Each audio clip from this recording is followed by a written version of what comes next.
All right, it's now time. Well, good afternoon, everyone. Thank you for joining our Sales Surge Boosting Your Bottom Line webinar. This webinar is supported through our Alterna Community Impact Department and Community Microfinance Program, our Community Small Business Department, and our Community Financial Education Program in celebration of Small Business Month. This webinar is hosted by Alterna Savings and presented by David Cohen, President and CEO of Your Big Venture. This session is focused today to provide information for entrepreneurs and small business owners to be equipped with tools and tips of boosting sales in their business and how to sell on purpose. In addition, our partners from Global Payments will be talking about payment solutions to enable you to seamlessly accept any form of payment from anywhere at any time. My name is Jean Barrett. I'm the manager of Alterna's Community Microfinance Program, and also joining me today, my colleague, Mary Achabe, Credit Officer. As a full service financial institution, member-owned cooperative outside of Quebec, Alterna Savings share its expertise with over 200,000 members through a network of over 40 branches across Ontario. As well as a call center and digital channels, members also benefit from an industry-leading online brokerage and investment management services. In my role at Alterna, I am a part of the Community Impact team, where collectively our goal is to empower and support members through wraparound programs and resources that specifically tailor to suit the needs of underserved and underrepresented individuals, organizations, and communities. Since its inception over 24 years ago, Alterna award-winning Community Microfinance Program has provided access to funding for small business owners and entrepreneurs who are often excluded from traditional financing models. Our Community Microfinance Program was developed through collaboration with communities to address socioeconomic inequity by creating opportunities for financial independence and breaking down barriers to banking.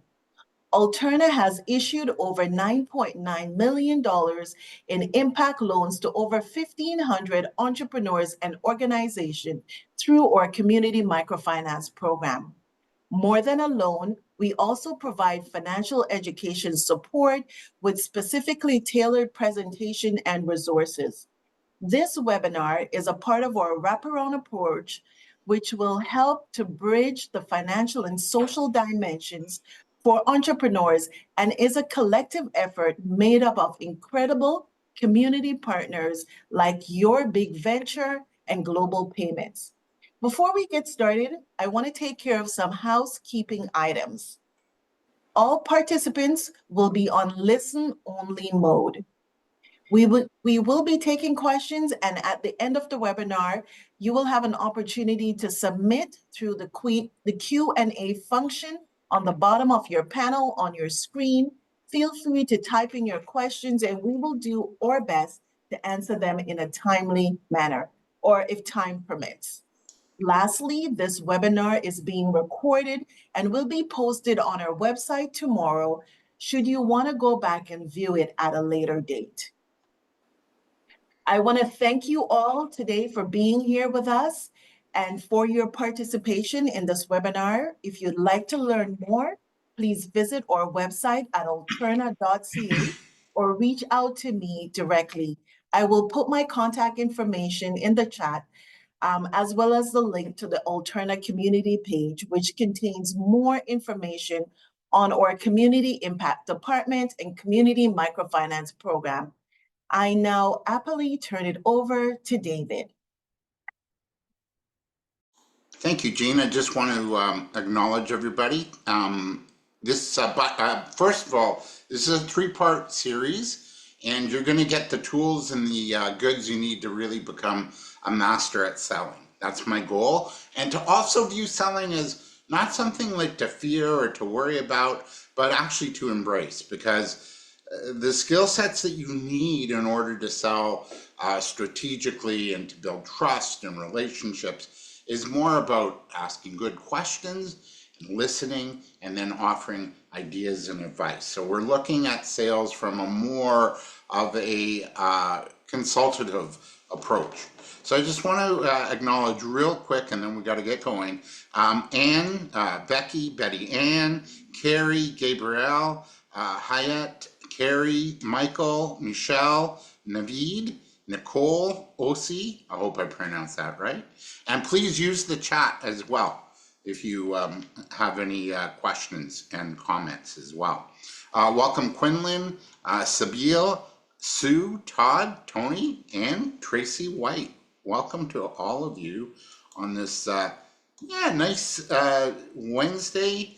It got a little colder in the city over the past few days. So let's begin our session. We have a lot of ground to cover, and we have to make room for Global Payments and the team from Global Payments. And talking about Global Payments, in sales, your job is to make it easy for your customers to do business with you. And that is one tool that makes accepting money. I like what you said, Gene, it's about accepting money. Who doesn't want to accept money in various ways? So, your job is to really make things easy. So welcome to part one of the sales boost, Selling on Purpose. We're going to look at the EQSP method. This is a method that helps you sort of position yourself more as a consultant. And then we'll look at the 7-step sales process. And then how to conduct a prospecting, prospecting process more effectively, and how to structure your client sessions or meetings to position yourself as an expert. So we have a lot of things on the go today, and let's get to it.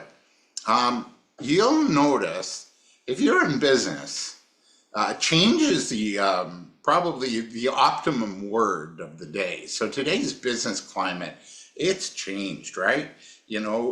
So you gotta think, like, what are some sales tactics that we cannot do anymore? What, if you want to put this in the chat, what are some sales tactics we can't do anymore? Any ideas? If you put it in the chat, I see a couple of people in there. Oh, just some Jean's contact info and Mary's contact info. But what are some sales tactics we can't get away with anymore? If you could put it in the chat, that would be amazing. Hi, David. I'll also monitor the chat to see if any points come up. All right. We have a shy group. Don't be shy. Get involved as best as you can here today.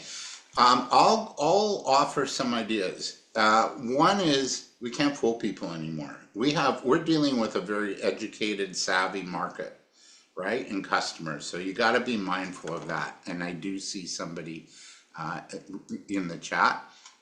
Or is that, no? Okay. I didn't. Was there a hand up at all? No? All right, so in terms of tactics we can't do, you got to be really, really truthful and honest with individuals in terms of what we can say and do. I'll go to the Q&A. Hyatt writes, just to let you know, the chat is disabled. Okay, so I'll go to the Q&A. Thanks. We're unable to send messages in the chat. Thanks, Hyatt. So if you can use the Q&A, that would be amazing. And yes, Todd, the slide deck will be available to you. If you can use the Q&A, that would be great. So sales tactics. So as I said, got to be real with people. Tactics we can't use anymore is, and I bet you notice this on LinkedIn. It happens to me on LinkedIn.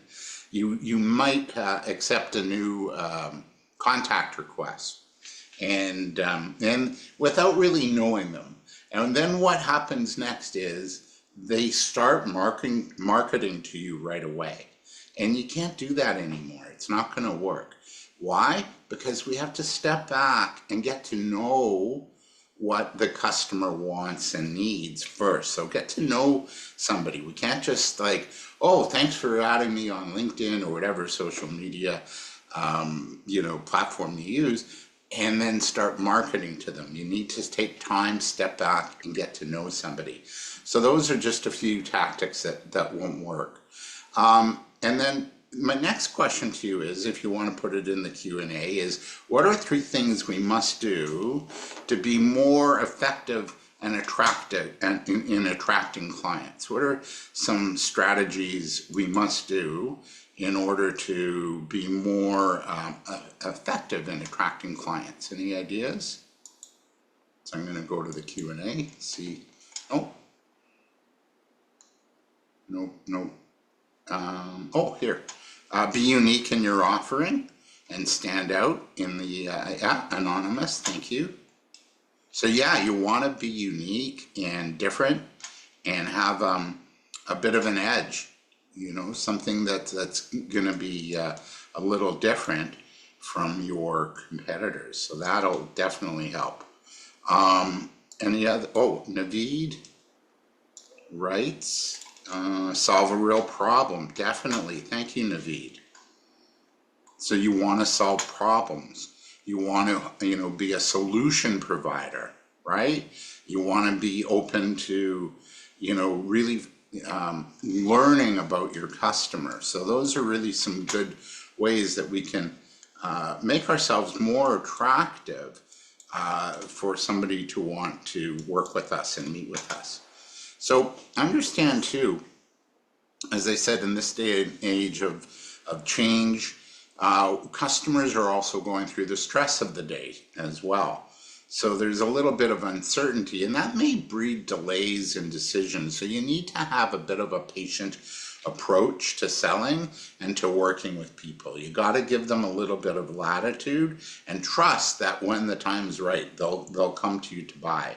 So new ways of relating to your customers are needed, and that's where the EQSP approach comes into play. So EQSP is a methodology I came up with just when the pandemic first happened, because I noticed that shifts were happening and people were a little bit all over the place, right? So EQSP stands for having empathy. Definitely have empathy for your customers. As business owners, and when we're in sales, it's really important for us to get our sorry, I went a little too fast. It's really important to get our point across, right? So we want to get, people to know us, but as I said at the beginning, step into their shoes, step into your customer's shoes or your prospect's shoes, and see what's going on for them and how you could really help them. So it's really super important that you embrace this idea of empathy. And we'll get into all of this over the next 3 weeks. It's really important too, the Q in EQSP is your ability to ask good questions. So the late Dr. Stephen Covey, who wrote the book, The 7 Habits of Highly Effective People, spoke about this in his book. And one of the habits was seek to understand before being understood. So, seek to learn about people and talk to people and find out where they're at and find out what their needs are, what their challenges are, and then see if there's a fit for you to work together. Can you provide ideas and solutions and solve problems? There's a great quote I like that says, if you solve a bigger problem, you make way more money, right? Because people will pay for that. So the S in EQSP is be a solution provider. Come across as an idea person. Educate your clients or prospects as to how what they get from working with you, right? Educate them about the outcomes, the solutions that you're providing for customers. So empathy, asking good questions, being a solution provider. And then the last thing is patience. As I mentioned, in this, challenging environment that we're in, you need a little patience. Customers aren't, making snap decisions. They're making more educated decisions, and you got to be ready for that and be a little patient. So, yeah, good work so far, everyone. Any questions? If you want to, write in the Q&A section, any questions or comments? Are we good to go? I So, think there's a comment there. David says, solve real problem. yeah, we got that. So, yeah, that was Naveed. So, yeah, definitely we want to solve real problems. That's why the EQSP sort of works. So you want to incorporate the EQSP methodology, but then you also want to, we're going to look now at the 7-step sales process, and that's what we're going to really dig into over the next 3 sessions. So we have one more session next week, and then we finish on the 30th of October. And I'm telling you, you're going to be, rocking it in terms of your sales. So the 7-step sales process, first thing is prepare. Get prepared, get mentally prepared, get strategically prepared. For example, know what kind of clients you're going to call on, get get a good sales letter, get a good, networking approach, a good marketing approach. Be prepared, and also be prepared mentally, emotionally to, getting rejected or customers saying no, right? Because that can hurt us a little bit, right? The next part of the 7-step sales process is research. Number 2, research. And you're going, research? Yeah, research for sure.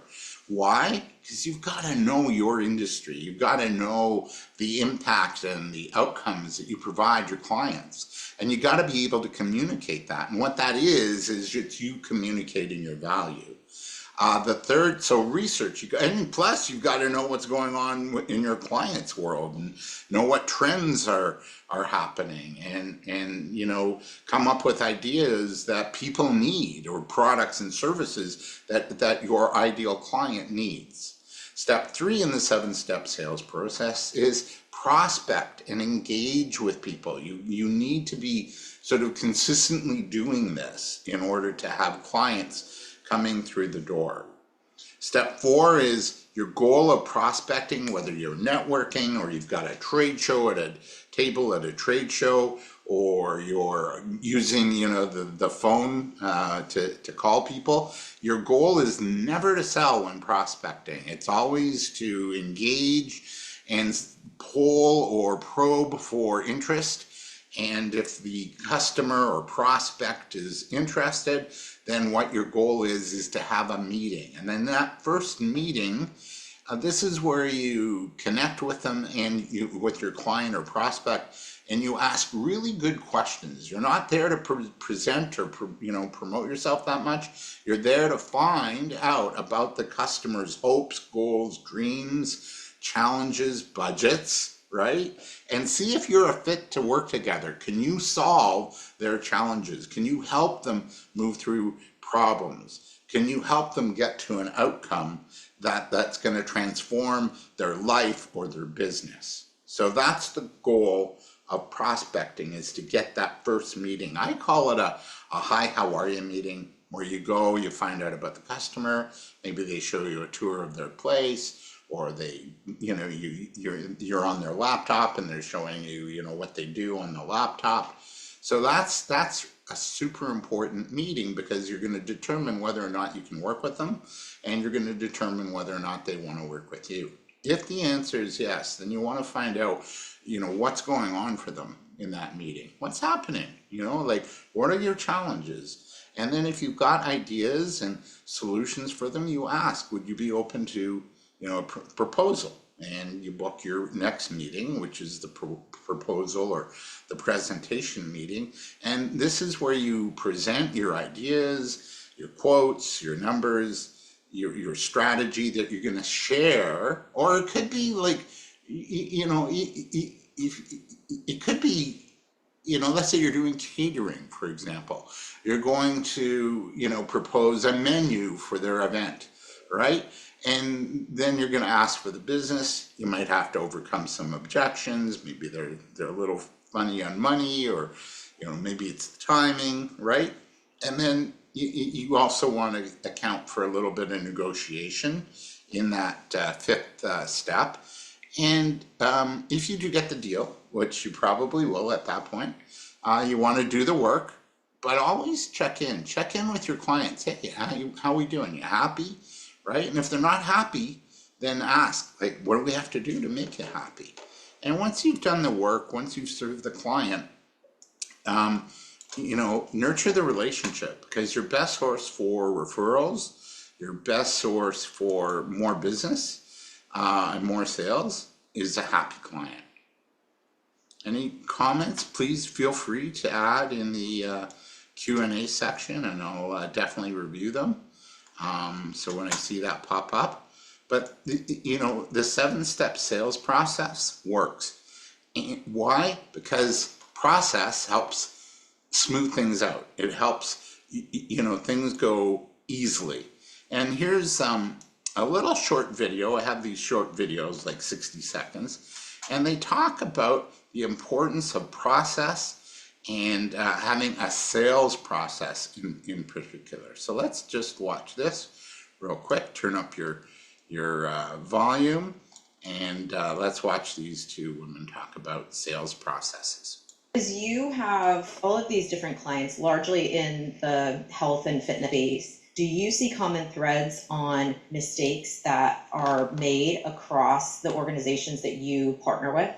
Most clients that I work with lack a sustainable sales process. I don't mean one that's entirely effective, because there are plenty of sales processes that are entirely effective for a certain organization, but one that you and your team can carry out consistently and genuinely, and that is trackable. Scripts don't work if they don't fit your voice and attitude. A follow-up call with every new client doesn't work if you don't have the manpower to carry it out. I'm really passionate about helping clients build a sales structure that fits their brand, culture, and voice and overhead, and that still allows them to remove themselves from the business for a week without seeing their profit completely plummet. Yeah, interesting, right? So she's, two younger entrepreneurs really getting into this concept of having a process, and that 7-step sales process works, but you got to customize it for you, right? It's got to have your voice if you're calling somebody. You got to share your ideas and what you can do for people and customers. You've got to, as I said, you got to customize it to fit you, your personality, your brand, or the positioning of your company, what you want to be known for. So it's really, really super important that you, follow the process, follow the 7 steps, but also you can sort of, play with it a little bit too, to make it really fit for your business. So this is where I'm going to ask you, if you can, to write in the Q&A. So I'm going to ask you this question. What comes to mind when you hear the term consultative selling? So what comes to mind when you hear the term consultative selling? If you can put that in the Q&A, I'll definitely review it. What comes to mind when you hear this term consultative selling? Do you know what it means? Yeah, give free advice and help, Sibyl. Excellent, thank you. Anybody else? Any other ideas? Oh, good, Mary. Guidance, Naveed, thank you so much. Anything else when you hear consultative?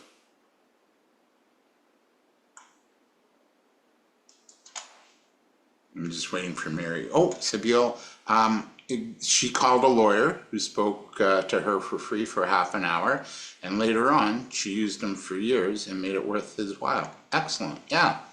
So you have to be mindful of how much you give away, but I think a little bit of a sample, if the client is really new, is to your advantage, right? Give them a sample of your work and let them try before they buy. So a little free half-hour consultation actually can go a long way. And that's what consultative is. It's like you're consulting with people.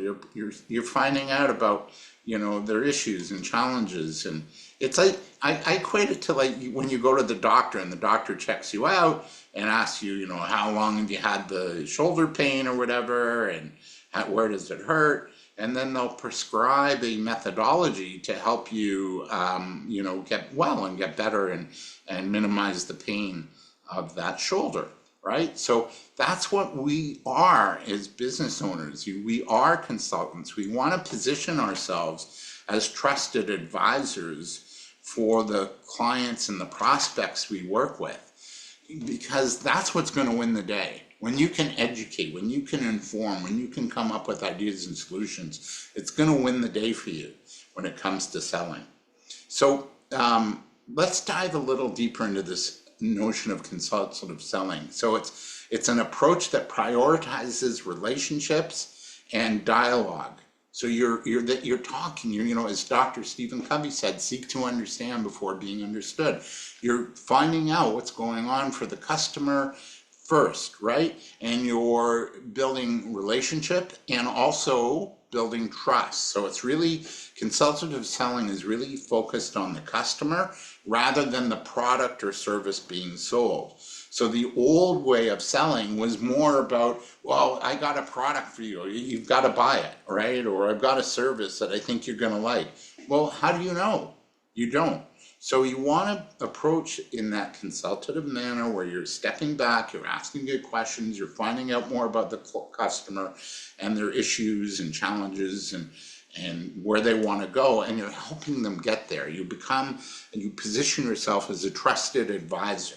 And when you do that consistently with your clients, you'll probably make more money. They'll probably buy more from you. Why? Because they have trust in you. They look at you as somebody that they can go to help them in their business or in their life or, whatever it is that they're doing.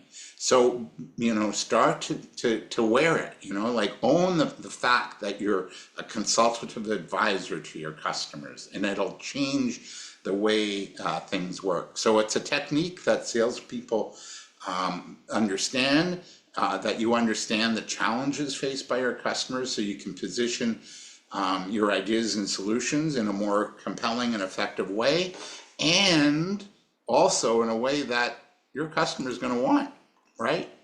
So we don't have ability to do breakouts, but again, if you can write it in the Q&A, that would be amazing. So again, what do you think of when you hear the term consultative selling? So we already got a few answers, giving free advice, finding out about customers, but do you like, and if you could just put this in the Q&A, do you like the idea of being a trusted advisor to the customers you serve?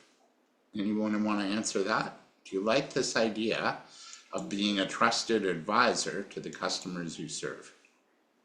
That's a yes or no. Sabil says, yes, I think it's the best part of the job. I agree. Because one thing, we want our customers, business, and that's how we get paid. But, you have to understand too, your customers need you to come through and help them as well. So they need you as much as you need them. And when you have that kind of relationship, things work really, really well, right? What are 3 actions, and again, right in the Q&A section, what are 3 actions you need in order to sell or need to do in order to sell in a consultative way? What are 3 actions you need to do in order to sell in a consultative way? Any ideas? Put it in the chat. Please get involved, because I'm telling you, the more you get involved, the better the more you'll learn. So what are 3 actions you need to do in order to sell in a consultative way? Any comments? We talked a bit about some. Yeah, Naveed, excellent, man. You got it. Listen, provide ideas and solutions. Exactly. Naveed, you can take over now. Good job. Well done. So yeah, just, learn about this notion of positioning yourself and embracing selling in a consultative, trusted advisor manner. And I'm telling you, you're going to show up with way more confidence when you meet your clients. You're not going to be pushing. You're not going to be, nervous about getting the sale. You're going to be focusing on building relationships, educating your customer about how you can help. And you're also going to be that, as I said, that source that they can go to for help. So it's going to play out big time as you embrace it and take that on, right? So for good business relationships to happen, when you take on that consultative role or approach, selling isn't about transactions, it's about relationship, right? And it's about trust. I'm just going to go into Q&A. There's a comment. Todd writes, yes, but in my case, I would offer them in this way, may take up a lot of your time because my service involves applying for grants that may or not be successful. I get it, but you really need to know your customers' needs and wants in terms of the grants that you're applying for. So you need to really come up with maybe ideas and strategies to secure grants. And I know grants are in some cases a hit and miss, Todd, but you could still approach what you do in a consultative manner, and that's really having a mind, like a learning mindset or a growth mindset, where you're there to find out as much as you can about those that you're working with in what it is that you do. Okay, so have that learning or growth mindset. Sabil writes, give a list of possible grants. Yeah, exactly. Because there's so many, right? Good work. Thanks, Todd, for chiming in. I appreciate that. So remember, everybody here today, the relationship, building trust, serving the customer with integrity is more important than any transaction or sale or deal. It's about long-term, ongoing deals and being of service to the clients you work with. It's knowing that your customer counts on you to come through when it counts, because as I said, they need you as much as you need them.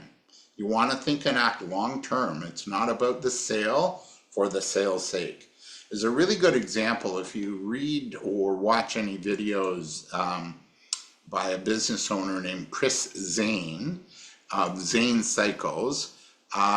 He talks about, I'm going to go back, he talks about customer lifetime value, and it's called CLV. So he's written business books. He owns, as I said, a retail business called Zane Cycles out of Connecticut, actually.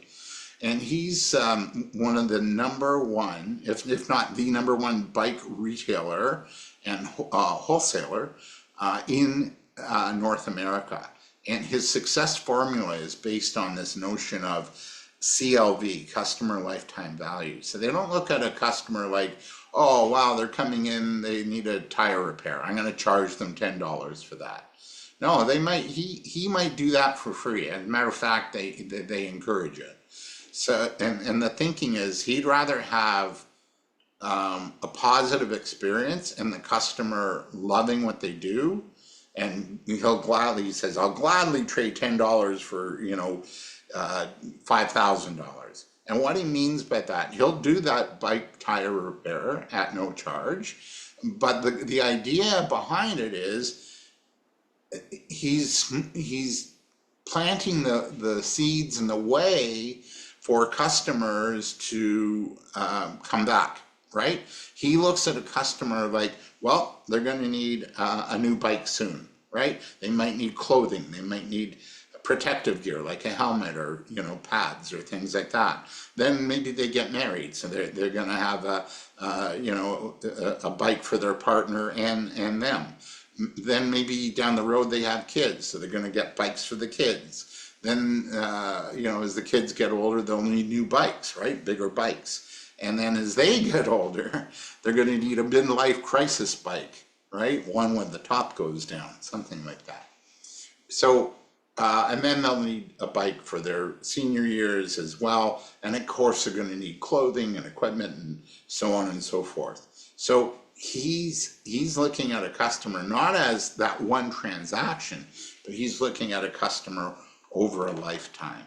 I'm seeing some nice stuff going on in the Q&A, so I'm just going to go to that.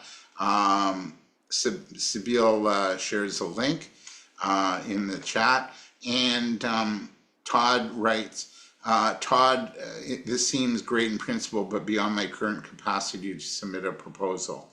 Connections also require a PI or institutional match, which I don't have. What do you suggest in that case? I'm not really at liberty to answer that without knowing you more. So if you want to connect maybe after, I can do a little, can explore that. Is that okay, Todd? Because I'm not as familiar with your business as I may need to be to answer that. So let's keep moving forward because we still have a lot of ground to cover and we have a full day. So, okay, I'm going backwards. So EQSP and consultative selling. Empathy, the E in EQSP, is related to consultative selling. It's your job to learn, to listen, to suggest, to be proactive, to come up with ideas, to build trust, to share ideas and solutions. And that's really, at the heart of empathy. So let's just watch, again, another short video just to, instill the learning and make sure that you're getting it. And this guy talks for about 60 seconds about consultative selling. Here goes. A consultative selling approach focuses on creating value and trust with the prospect, exploring their needs before offering a solution. And so the salesperson's first objective is actually building a relationship. Second is providing the right product. So if you solve one problem for one person, your marketing is actually attracting people for that product. So typically require you to figure out what their needs are and then suggest a solution. But that often means that people are suggesting custom solutions. But if you're out in the marketplace attracting people that have a specific problem that you already know you solve, the consultative piece is really understanding their needs to make sure that there is a fit between their needs and what you can actually deliver, and that your solution actually is a match for those needs. Yeah, and if there is, that's when sales happen. So that's when results start to happen, right? So let's get into the 7-step sales process a little bit more, and we're going to really look at it more in depth over the next 3 sessions. So step 1 is in the sales process is be prepared, right? Prepare to sell, mentally be ready. Why? Sometimes that rejection, or when customers ghost you or prospects ghost you, or they don't call back, or they're not responsive, and you've got something that's going to help them, it can wear on us mentally, right? The rejection, or the even getting ghosted or whatever, right? By a prospect or a customer. Emotionally, we have to be ready. You can't be, talking to clients and be in a bad mood, right? Leave your mood at home. I'm not saying not to be in a bad mood, but don't take it with you when you're engaging with your customers. You also want to be physically ready, so that you've got that energy, you've got that passion, and you want to exude that when you sell. Strategically, you want to be really super clear on your messaging, right? Remember what that guy said just in that short clip. Be really clear in terms of how you help people and what your edge is, and what the customer is going to get from working with you. So be really clear on your messaging, and also be really clear on your marketing, and short and sweet when you're talking to a customer. You don't have to say too much, right? Hey, Joe, here's what we do. I'm going to use an insurance agent. We sell insurance to help you protect the ones you love, right? If that's of interest to you, I'd love to talk to you about your overall insurance needs, right? And that's really all we need to say in a prospecting or a call or at a networking event. So we want to be really strategic in our approach and know what we're offering, know our value, know the outcomes that we provide clients or prospects. And if we're matching, as he said, if there's a match, a fit, That's when sales happen. That's when prospects want to meet with you and you can go into their office and meet, right? And then tactically, you want to, really be prepared tactically in terms of, what are your marketing tactics that you're going to take? How you're going to structure, your sales process. We've given you the 7-step process to work through, but how are you going to structure a presentation? What questions you're going to ask when you go and meet the client for the first time? You want to be tactically prepared as well as strategically, physically, emotionally, and mentally. Yeah, and if you're really, as I said, if you're really not feeling it, take a break and come at your sales another time, right? So again, in the Q&A section, can you come up with 3 to 5 actions you can take in order to be prepared to sell? Can you come up with 3 to 5 actions you can take in order to be prepared? So we've given you a few ideas. What can you do to be more prepared?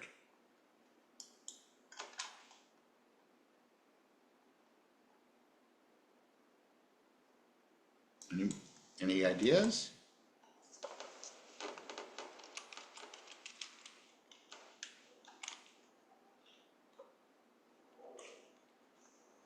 Any ideas? What actions can you take to be more prepared?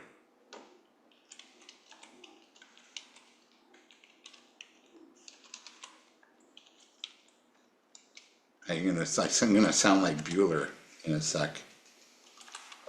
Or okay, good.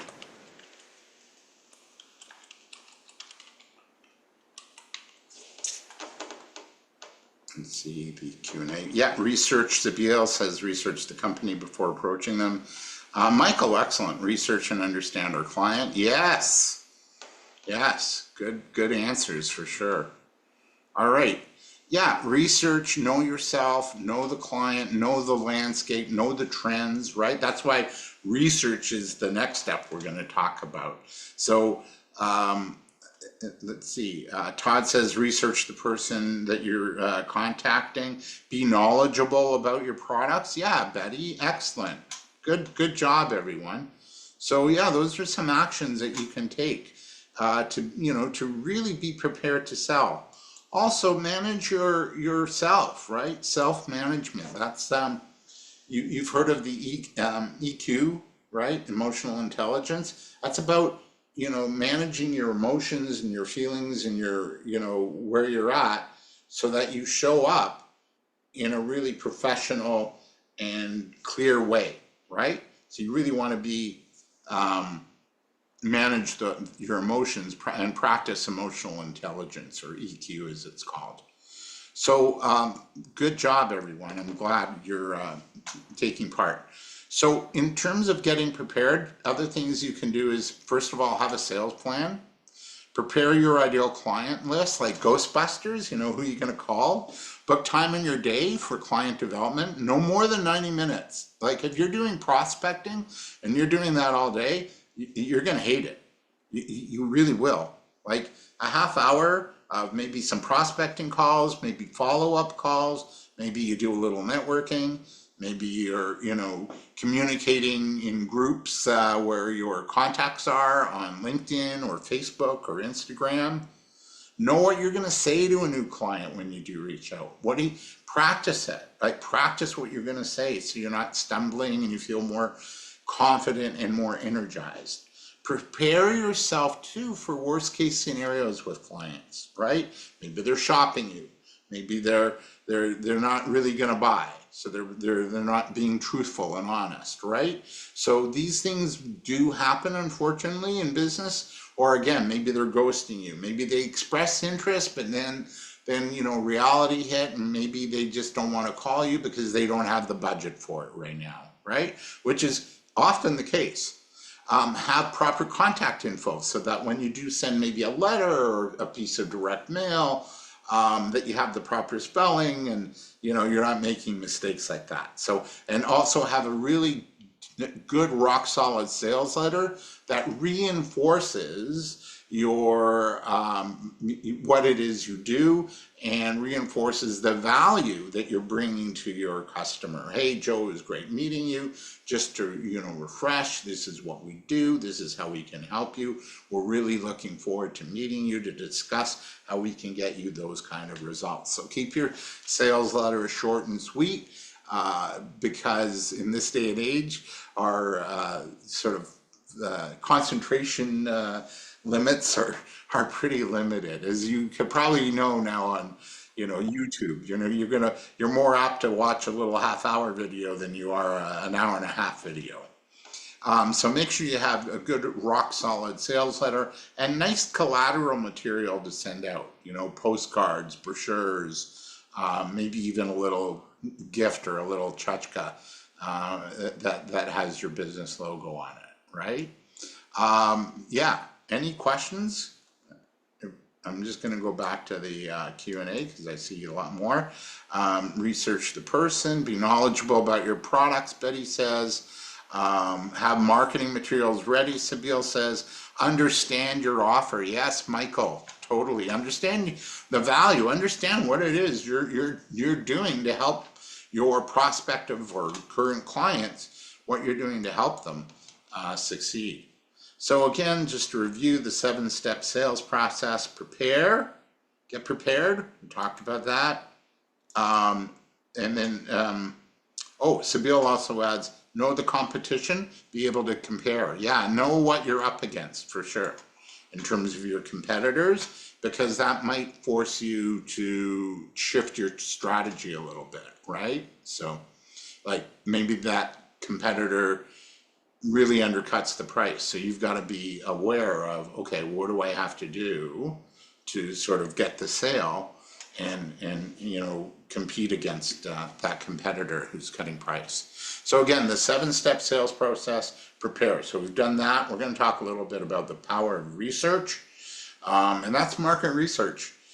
Then again, the next step is prospecting and engage. So you can do that in a variety of ways, not just getting on the phone, but you can network, you can post things on your social media channels, you can host podcasts, or you can do a live video on Facebook, right? And where people are getting to see you in action and understanding your message.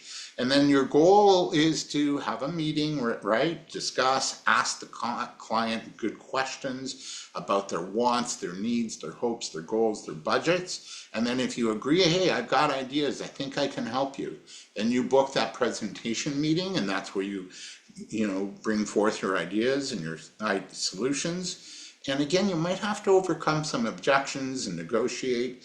Again, do the work. Check in. Are you happy? If you're not happy, what do we have to do to make you happy? That's a really important step we're going to get to in week 3 of this series. And then finally, stay in touch, nurture that relationship. Go to coffee, have a planning session once a year with your customers. So in the Q&A, why is research the second step of the sales process? Why is research important in sales?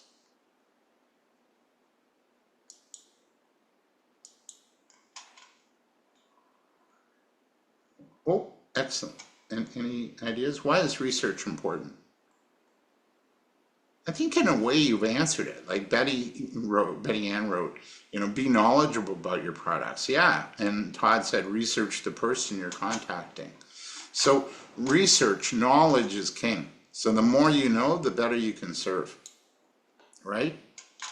The more you uncover, the more, if you hit the nail on the head in terms of, a client's pain or problems or challenges, and you can offer ideas and solutions, they're going to be really open to wanting to work or meet with you at least, right? So it's really important that as business owners that we become students of the business we're in, right? We have to know our stuff, and you mentioned that in the Q&A just before too. So we have to know the business that we're in. We have to know the environment as well. Like, what's going on? What are the trends? Where is it going? Where do we have to be? I'm reminded about Wayne Gretzky, when he He has the scoring record in the NHL still to this day. Why? Because he wasn't in the corner mixing it up. He was out, waiting for that puck to dribble out, and he was right in the right position by the net to shoot and score goals. And he did quite well at that, right? So you want to be aware of the environment and the trends and what's going on, so you can position yourself like Wayne Gretzky, ready to, shoot the puck and hit the net and score, right? You've got to know your clients. You've got to know what your competitors are doing. You've got to know yourself, know thyself, which is a philosophical approach. And what you bring to the table as far as ways that you benefit the client. So that's really super important, that you do homework, that you're always learning something about, yourself, the business climate, your clients, right? So research, know thyself, know the impact that you have on a customer. What is it that they get from working with you? Be clear on the results or the success stories that you provide your customers. Hey, Joe, we just helped this customer get 10% more sales, or we just helped this customer get a grant. Now they're really moving the business forward. Would you be open to having a discussion about finding the right grant for your business? And how might that help you?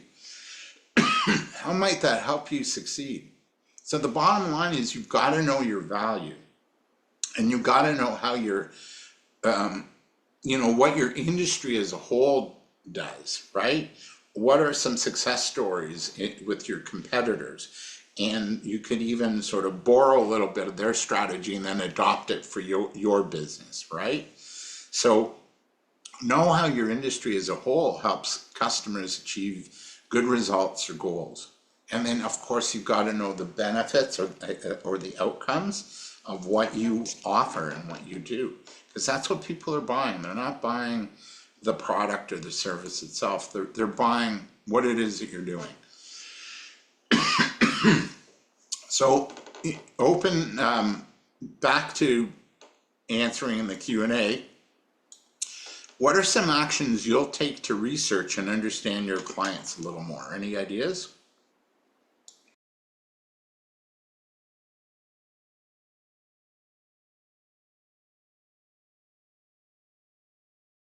If you can write that down in the Q&A. Also, how can you turn research into having compelling conversations with clients? Any thoughts there? And how does knowing your industry and the impact it has on possible customers help you to, sell and market? So if you can answer these questions in the Q&A, that would be great. And I got to be mindful of time.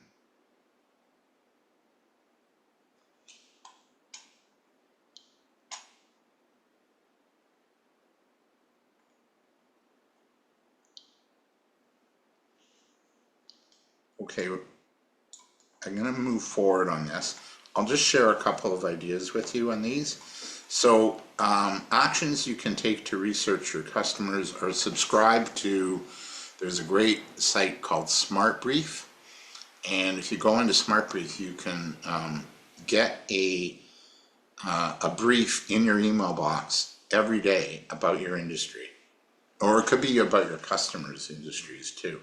So they have, hundreds of these briefs. And what these briefs are is it's a collection of articles and information about your industry or your customer's industry that comes to your email box every day, Monday to Friday.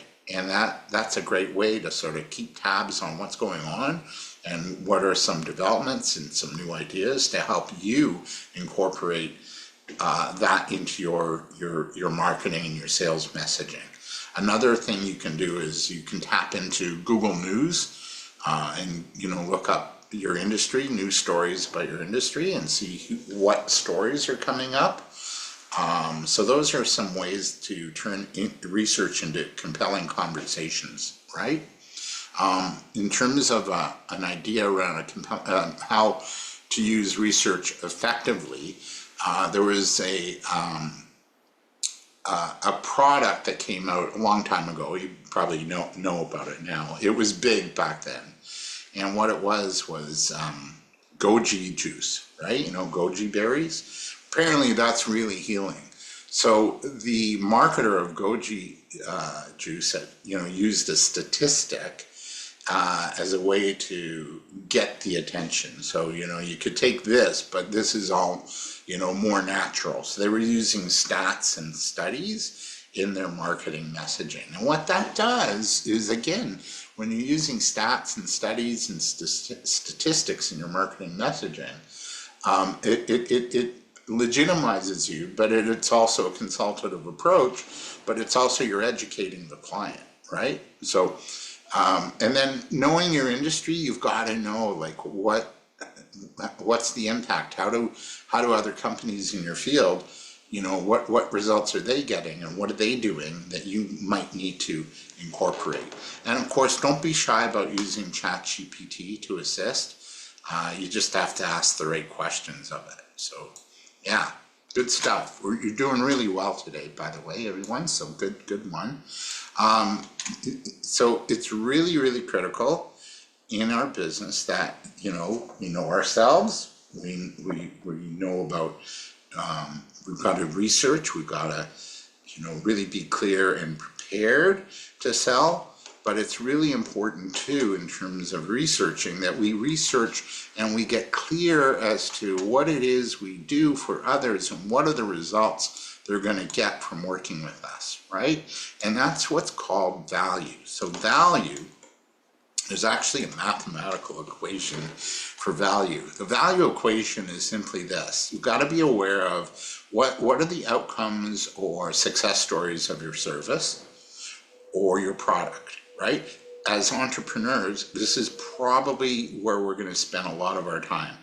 And then we'll also be clear in terms of what are the benefits of doing business with us. Maybe we show up on time, or I like the ad on radio for 2 Men in a Truck. I listen to baseball games on the radio, and they're always advertising on the Jays broadcast. But the messaging is, they're eager to work. They got plenty of men and plenty of trucks, right?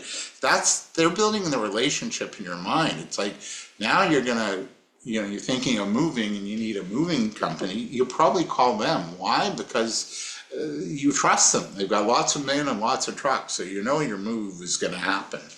And then, of course, brand benefits. So what's the benefit of your brand? Now, when you add all these benefits together, minus cost equals value. This is where value comes into play. And I'll show you by example. Spinach is a product that's loaded with value, right? It's got vitamin K for your heart and your eyes, antioxidants that prevent cancer in both men and women. It's a green superfood. It's got vitamin C. It's loaded with nutrients. It's high in fiber. So if you need more fiber, but in a natural way, it's high in fiber. It's ideal for keto-friendly diets, and it's super healthy. So when I say all that, and I share the benefits, I share the outcomes, all of a sudden price doesn't matter. Now you're going, you know what? Next time I go to the grocery store, I'm going to get some spinach. Why? Because look what it's doing for me, right? So that's a really good idea or example of a product that's loaded with benefits. FedEx is a service that's also loaded with benefits. So if you've got a service, watch FedEx's old slogan. I really like it. I'll share the new one now.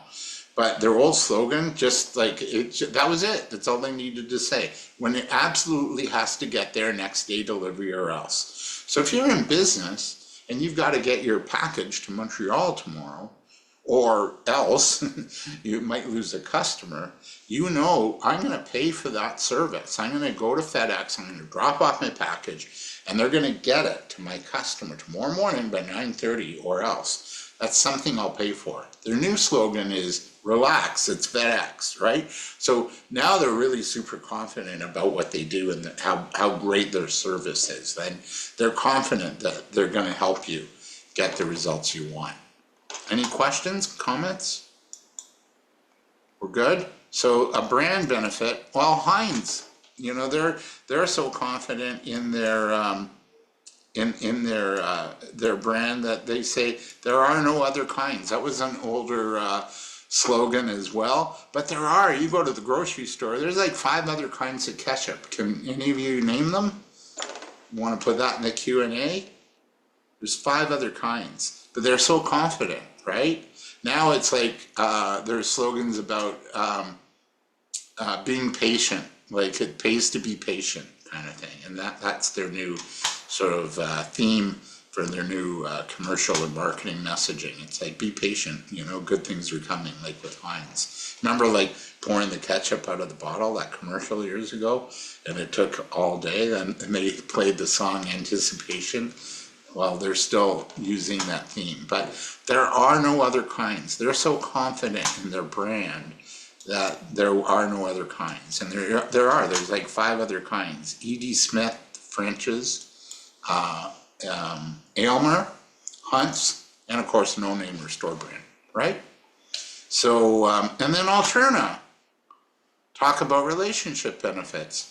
This is on the website. Thank you for 115 years of trusting us with your business. 115 years, how many companies do you know that have been around that long? Of course you're going to have trust. Relationship is about, what's the relationship you want your clients to have about you? You know, do you have lots of trucks? Do you have 115 years of experience? You know, what is it that you want to be known for in the marketplace? And then you have to work on that. So these are examples of value in knowing yourself and what you bring to the table. As I said, as entrepreneurs, we can really need to play and be clear in terms of the benefit of our product or service and relationship most. Brand benefits does demand more time, and it also demands more dollars, right? So I want you to do a little bit of work here, and that's working on your value proposition. And that is, who do you serve? What is their biggest challenge? And what have you created or developed or designed in your business to assist your client with that challenge? And then what's the outcome your client gets from doing business or working with you? So if you can take a few minutes to answer those 4 questions, that would be amazing. And I'll just give you an example. We work with busy families who love fresh, healthy meals and don't have time to prepare them, right? What we do is offer healthy meal options delivered right to your door. You get to spend time on the things that matter most and also eat well. So if you can work on that, that's going to be your homework for next week.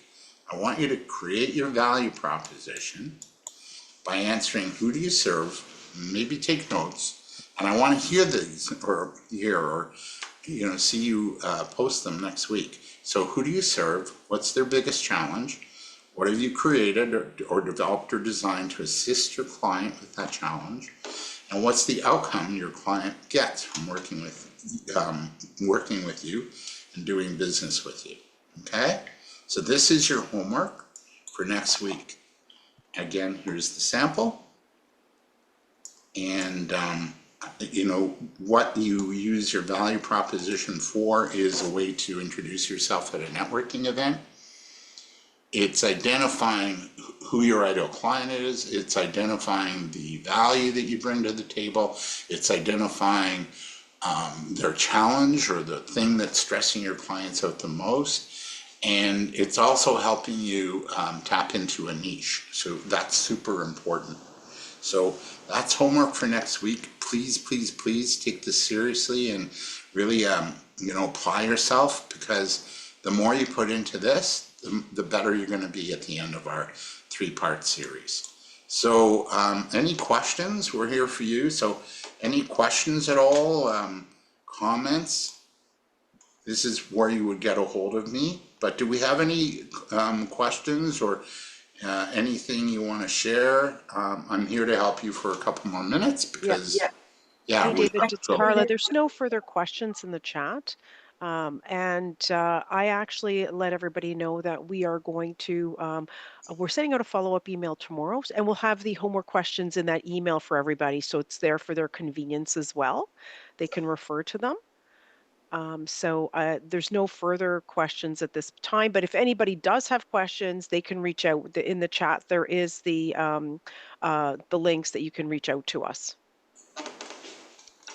Excellent. Thanks. And I'm going to hand it over. Yeah, thank you, David. I'll hand it back over to Jean. Yeah, thank you, Carla. And thank you for taking care of that chat function for me as well, and for the whole entire team. Thank you so much, David. I think you shared so much amazing information and very comprehensive, very detailed. I know I was able to take away some great nuggets. The EQSB was something I've not heard about. And thank you so much for sharing that. And I hope that was also beneficial to the listeners on the webinar. So there's going to be some homework next week. Can you please prepare? We're going to be sending you that homework information. Please be prepared and come prepared next week with the homework. So I want to thank David from your big venture for providing such comprehensive overview regarding boosting your sales for your business and the purpose of sale. These key takeaway for our session today, when put in practice, will aid entrepreneurs and small business owners in their entrepreneurial journey to success. We appreciate, David, all your very much valuable insights and nuggets shared today, along with everyone else's time. But I don't want folks to run away, because we do have a second session coming up. So as David mentioned, he's put up his contact information. We'll send it out again. You're able to connect with David and have a chat with him one-on-one. So thank you so much, David. Appreciate your time. And remember, folks, this is only part one of the session. Part two will be next week, October 16th, the same time. So if you haven't registered, please register. And we'll send you out all the information. Thank you so much, David. Thanks. And part 3 is on the 30th. Yeah. Correct. The day before Halloween, so on you the don't get 30th. scared of selling. Exactly. So thank you so much, everyone. Thanks. I Have a great appreciate it. day. Thank you. Yeah, See you next week, everyone. Cheers. thank you. So we're now into the second session of the webinar series. Our next presenters is from Global Payments, and Global Payment provide merchant services to small businesses, along with other supports that can be a part of a great addition to their business. We want to welcome the Global Payment team, and I just want to share a few of their bio with everyone, so we know who's on the line with us today. First, I want to share Tina Giannis, and I hope I pronounced that correctly, is an accomplished relationship manager with over 15 years of experience in payments and the financial services sector. Currently at Global Payments, managing a portfolio of financial institution partners, focusing on proactive account management and client satisfaction. Welcome, Tina. Thank you. Next is Bradley Snyder he has over 30 years in financial services industry. The last 12 years specializing in fintech industry.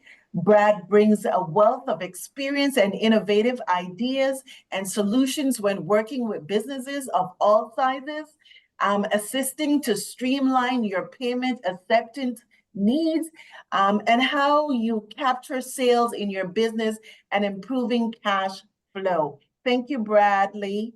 I want to call you Brad for some reason. Yes, please do call me Brad. Okay, excellent. And next and final, but not least, is Mara Diab. She is a business development executive at Global Payments for over 8 years, with over 20 years of experience in payment processing industry. She is very passionate about what she does and loves to share her knowledge. She uses consultative approach, and I think David talked very much about that, so we're so much in line, and always follow through to ensure business owners find the best payment solution, not only to help their business succeed but strive. Welcome to the Global Payments team. I now turn it over to Brad, Tina, and Mara. Great. Thanks, Jean. Perhaps maybe just if you could advance to slide 3 there, and I'll just run quickly through our agenda for today and get started. So, we're going to give you a little bit of an overview of who Global Payments is and why choose Global Payments. My colleague Marwa and I will then discuss some featured product solutions, some ideas that, isn't necessarily the only solution out there for your business, but we feel that these are some good starting points to discuss and how we can assist you through your payments acceptance, your capturing sales, and ultimately reconciling and understanding, what's happening in terms of sales with your business as well as your as well as the industry and the market that you're in today. And then we do also as well have a promotion that's available for Alterna members, and I'm going to let my colleague Tina talk a little bit about that. So if you could advance through to slide 5. So I want to talk a little bit about, who Global Payments is. And really today we are the largest pure payments company in the world.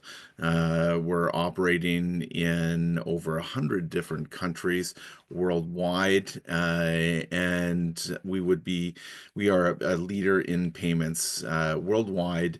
And essentially what that means is we have a wealth of experience, product, and capability to transact for your business at any scale. So not only in English, but also in French. We have a dedicated sales support team in Toronto and Montreal, and we offer assistance in both French and English. We also offer on-site technical support across the country. And additionally, we provide dedicated executive relationship management services. So, when you are setting up your account, working with Marwa works with you on a one-on-one basis through the first year of your relationship with Global Payments. And then we have a dedicated account management team that works with you moving forward. And we've got a wide range of product solutions that we feel is the deepest and broadest in the country to assist businesses of, really any vertical or industry. So, and this includes software that integrates both with your payment solution, inventory management, reporting, and reconciliation tools. And we'll talk a little bit further about that. If I can get you to advance to the next slide. And I would say, like, really our primary goal is to take the friction out of capturing sales, to give you the ability to capture sales the way you are doing it today and the way that you want to do it tomorrow, to ensure that, you're capturing sales regardless of where that customer is, the time of day, and the type of card that they are presenting at the time of sale. So we, not only offer Visa, MasterCard, Interac debit acceptance, but also all major card brands such as Discover, China UnionPay, Amex, to name some of the card acceptance that are out there that you might see from cardholders coming from outside of Canada as well. Our market leading technology really puts you at the forefront of innovation in how you're capturing sales today. And we do that through really a great deal of products that are developed in-house through software partner relationships and acquisition. So we offer over 4,000 owned or partnered products available to Canadian businesses today. And we continue to invest heavily in technology, allocating over $500 million annually, as well as pursuing acquisitions and partnerships throughout North America to help deliver powerful products and services that meet your ever-changing needs for your business. And we look to do this in a way that allows us to customize solutions for businesses of all sizes, right from that micro business to large scale, big box retail and large scale brand, multi-location brands and franchises.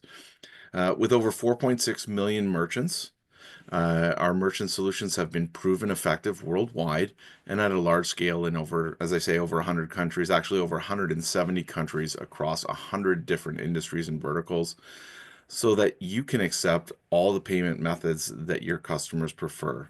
And our extensive experience allows us to support you when you're setting up your merchant services account to understand, what your needs are today, where you want to go moving forward, and ensure that we have a solution that's unique to your individual business, and we're there to support you throughout the process and then ongoing after the account is set up.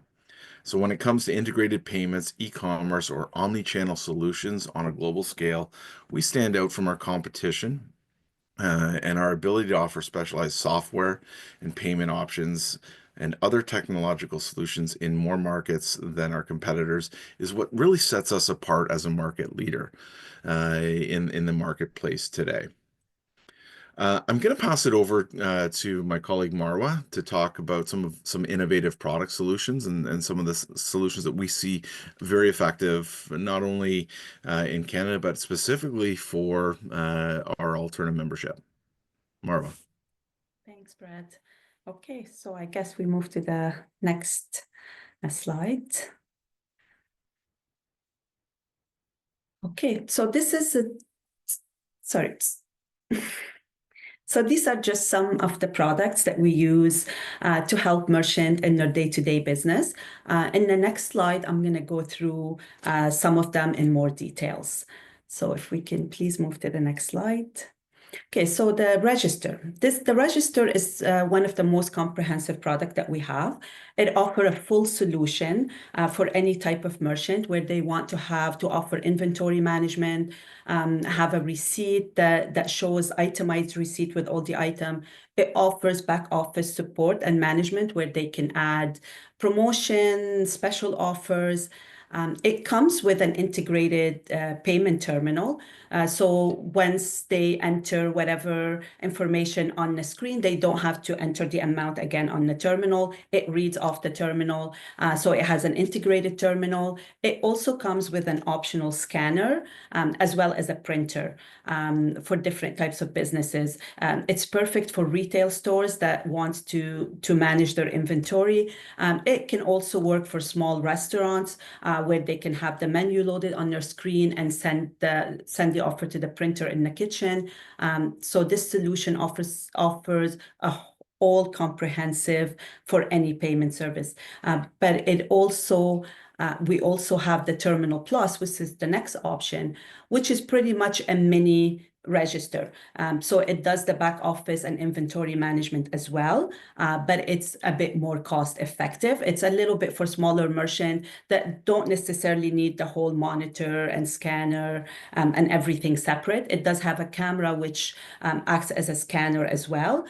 It does offer itemized receipt, the same as what the register does. And they can add the tax, the itemized receipt, and they can also add promotions and special offer from their back office. So this is a bit more cost effective and it's a little smaller if they don't have the room. They still want the full inventory management and the itemized receipt, but they don't necessarily need the full register. So this is perfect for them. The next option is the mobile pay. Which is similar to Square, is what everybody has heard about. So basically what it is, it's a payment application that the customer can download the payment application onto their cell phone. We do give them the little device, which what you see on the screen, which is the mobile pay device. It just looks like a little calculator that they can use to either tap the card, input with their chip and PIN. It looks like it doesn't have an embedded printer, so they get to email the receipt to their customer. It's mainly used for any business that's on the go. They can and they don't need necessarily the full terminal because maybe they don't have a lot of transactions, but they still need a payment option. They can just put it in their pocket. It's pretty small for them to carry, and it can accept the same as any of our terminals, all credit cards and all debit cards as well. So it could be a perfect solution for smaller businesses, part-time businesses, and any business on the go. The next option is probably the most popular terminal and the one that most people use and the one that you see at most retailers. It's pretty much just a standalone terminal. Unlike the Terminal Plus and the Register, it doesn't offer inventory management. It's just strictly a payment terminal. So they enter the amount that they want to bill on a credit card, and then it charges the credit card. It pretty much calls out for authorization, charges the card. This terminal is used for retailers and again for mobile businesses as well, because it has different connectivity options. It can connect through an Ethernet cable directly to the modem. It has the option to connect to Wi-Fi as well if they want to have it move around and they don't necessarily have it fixed directly beside the modem. They can move it around using Wi-Fi connection, but it also can be used for mobile businesses where it can have a SIM card. We can put a SIM card in it with Rogers, Telus, or Bell, and they can use it anywhere. It's mainly used for a lot of food deliveries, pizza places, taxi drivers, for any business that really needs to deliver anything, or maybe like they have an event where they don't have a connection, so it can be used anywhere. It does have an embedded printer, unlike the mobile pay, where they can print the receipt as well. So this is pretty much, these are the terminals that are the most used on a day-to-day basis. And if we can move to the next slide, please. Multi-merchant is a very interesting terminal, and it's pretty much exclusive to Global. I haven't seen anybody else on the market that offers the multi-merchant terminal. What the multi-merchant terminal does is it can add up to 8 different merchants using the same terminal. Meaning, let's say you have a doctor's office that has 4 or 5 doctors. They all have their own incorporated business. They all have their own bank account where they want the funds to go to their own personal account, but they don't necessarily want to have 5 or 6 terminals on their counter. They just want to use one terminal, but they still have the funds going to their own personal account, to their own business. That's exactly what the multi-merchant does. So we give them only one terminal, but we can program up to 8 different merchants into this one terminal. And then when they use it, everybody has their own ID to use it, and the funds will go directly to their account. So it's very helpful for, like I said, doctors' offices, hair salons, any businesses that really share one location where they don't have to clutter their desk with multi-terminals. The global payment e-commerce, we offer a full payment gateway with hosted payment page, even unhosted payment page, where if anybody wants to sell their product and services online, they create a website. We provide them the payment gateway, so customer can use their services in real time, meaning they purchase something directly on the website without interacting with the merchant. They send it to their card and they pay for it in real time. Again, with the e-commerce, we also have virtual terminals where it's directed by the actual merchant. So if the customer still wants to buy something, they don't see the merchant face-to-face, but they still want to give a credit card number over the phone, we have a virtual terminal that does that. So the customer themselves log into an online portal, they enter the credit card information, and they do the transaction online versus keying everything through a physical terminal. With the same token, it also offers recurring billing, as well as batch processing. So like, let's say for a gym or utility companies or anybody where they want to bill a merchant a certain amount every single month, but they don't want to necessarily go and key in all the cards every month, they can set it up, say, for recurring billing, or they can set it up for batch processing, where they store all the information, all the transaction or the credit card in a batch, and then they can bill it every month. Maybe they want to change the amount or some cards, so they use the batch processing option. We do also have an e-invoicing option where they can create a simple invoice, send it through an email link for the customer to pay. So this is all kind of included in the payment e-commerce. So there's different options that it can offer based on the client's needs.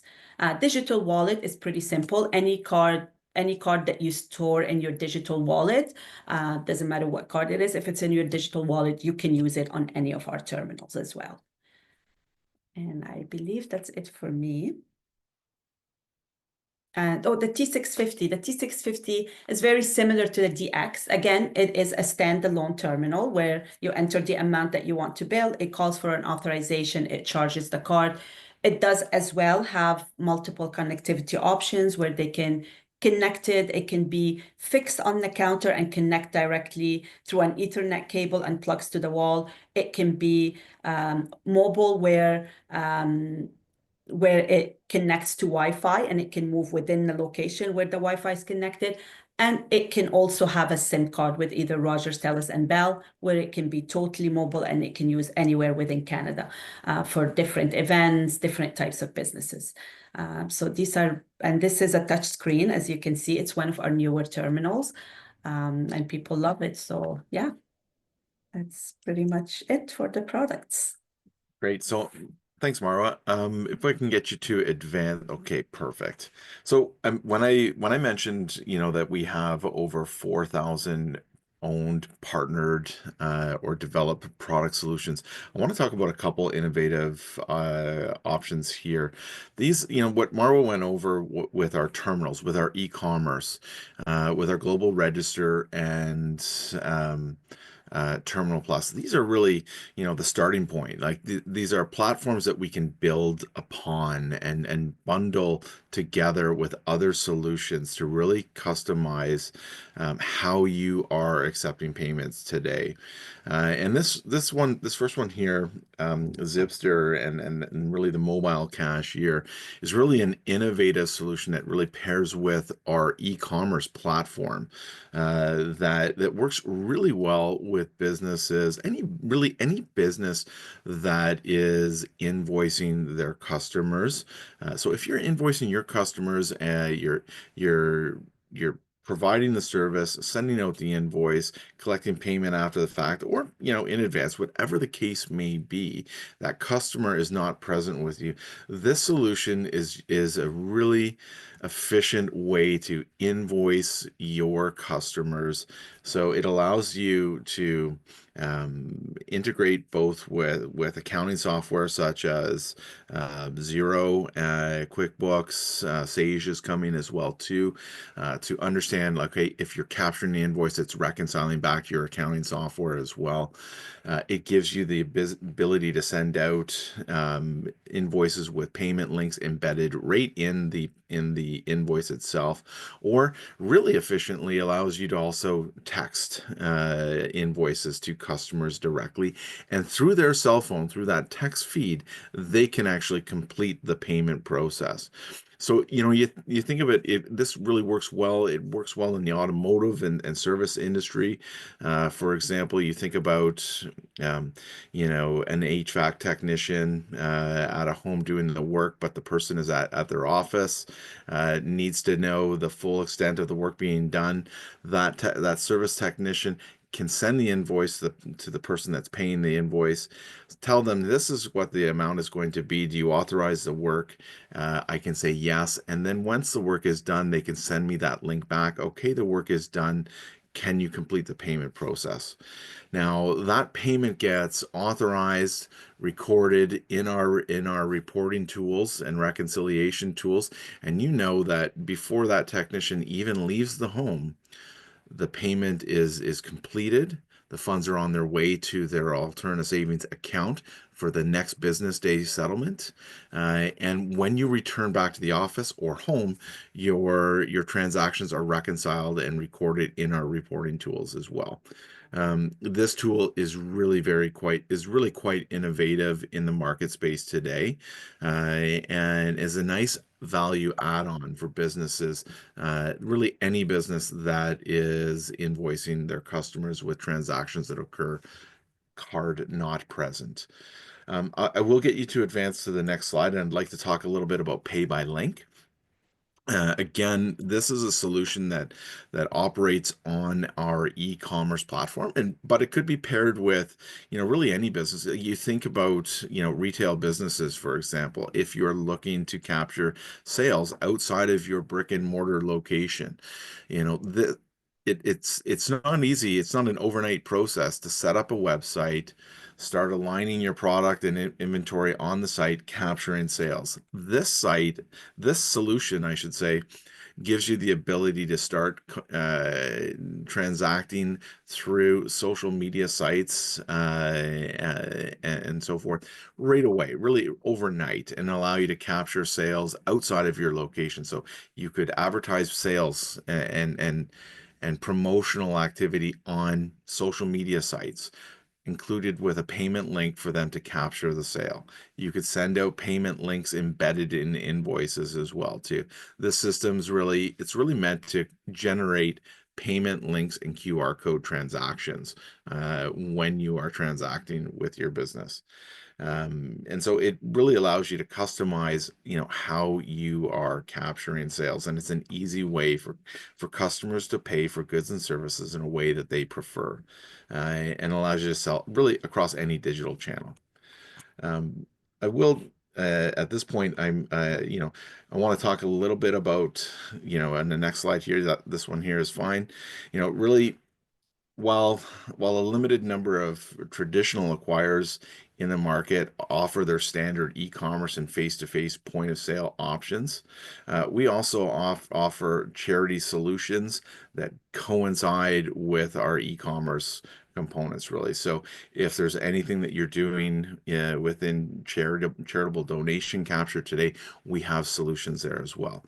We also offer leading technology and software solutions, a full suite of affordable point of sale, contactless mobile e-commerce and event management solutions that really allows you to capture, payments in any form, whether it's donations, whether it's capturing sales, in any convenient manner that is available today in the marketplace.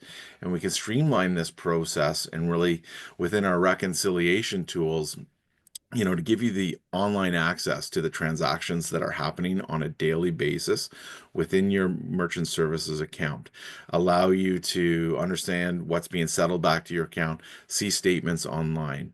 If there are transaction disputes, you're notified immediately through our merchant portal solution. And what that means is no longer are you waiting for a mail notification, email, or fax notification that you have a customer that has disputed a transaction that you've run through your merchant services account. It's available right away and allows you to manage that process, to update, and input directly invoices for transactions or receipts for the transaction to help manage that dispute process. There's analytical tools to help you understand, what's selling in your business, the top sales items, when you're busiest, to show you, within the marketplace, what your competitors are doing in the marketplace today. So there's analytical tools, there's reporting and reconciliation tools, and there's dispute management tools embedded in this platform that we call My Account, and it's available to you through any internet-enabled computer to access what's happening within your business, so that you can really understand how the sales are being captured, what's happening within your business, to help you make innovative and informed decisions moving forward about your business. I'm going to turn it over to Tina to talk a little bit about our current promotional offer. Thanks, Brad. Okay. So we're pleased to offer for the small business promotional offer.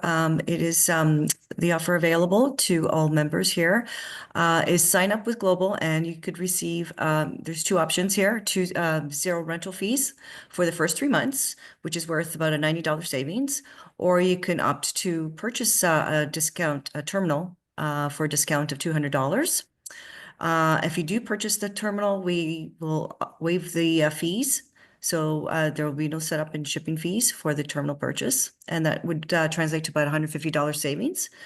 For card present transactions, we'll offer 2%, and for card now present transactions, we'll offer 2.45%, with a flat rate of 7 cents for each Interact transactions. And that includes tap transactions, which is contactless. So Yeah. that And is it's for the important to note duration. too that those card present and card not present credit card transactions, those are flat rates as well. So Right. the only way that that fluctuates or changes is when you have transactions that come across the border. Okay, so cross-border fees would be applied by the card networks. So this gives you the ability to see, okay, this is your card transaction rate, 2%.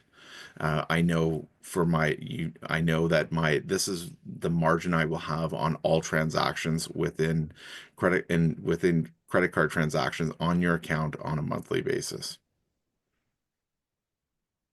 And so the promotion runs from today on through the end of December.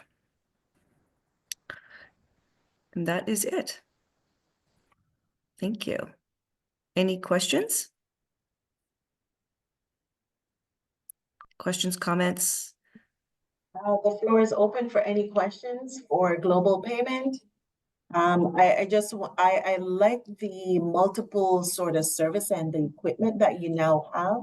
I especially liked the multi-service equipment where a multiple of individuals or entrepreneurs within one location can use the same terminal, but each of their business accounts get credited respectively. So I really like that approach to global payment merchant services.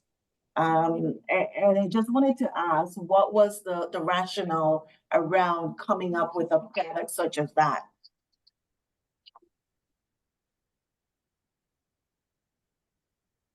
Sorry, you The, could. yeah, sorry, the rationale for our multi-merchant terminal process. Yes. Were you getting a lot of requests for that? Seeing, because we're seeing where a lot of now entrepreneurs are moving to a similar model where they're sharing locations and maybe want to share some of those costs. Yeah, like I mean, this really came out of the professional services space, really. But it like you said, it works in many different really in many different ways to benefit businesses that are, sharing space, for example. But you think about law practice. You may have a law practice with, they would have a trust account and a general account. And so there's a need for two separate accounts just for one business. We can do it on one terminal rather than two. And when you have, again, as Marwa was saying, multiple different practitioners in that office space that each is offering their own practice within the partnership, then, that makes sense. This also makes sense in hair salons, really, for example, too. Like you have multiple different stylists within the salon. And maybe they are renting chairs, whatever the case may be. It just makes it a much easier, cleaner experience. And that's really where that came about is taking that friction and help streamlining the cost as well for all of those practitioners, stylists, whatever the example might be. Yeah, thank you for sharing that. Affordability is always the key here and how, people can share the cost. Actually, we've actually gone over or allotted time.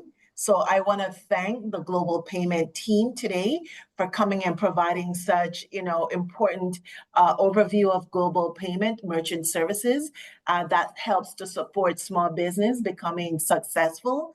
I know I took away some key takeaways from today's session, and I am hoping that entrepreneurs on this webinar today will able to take some of those away and put into practice within their business. I want to say that I appreciate all the important and valuable insights and nuggets that were shared today. And I want to thank everyone today on the call for your time and staying a little bit over time with us today.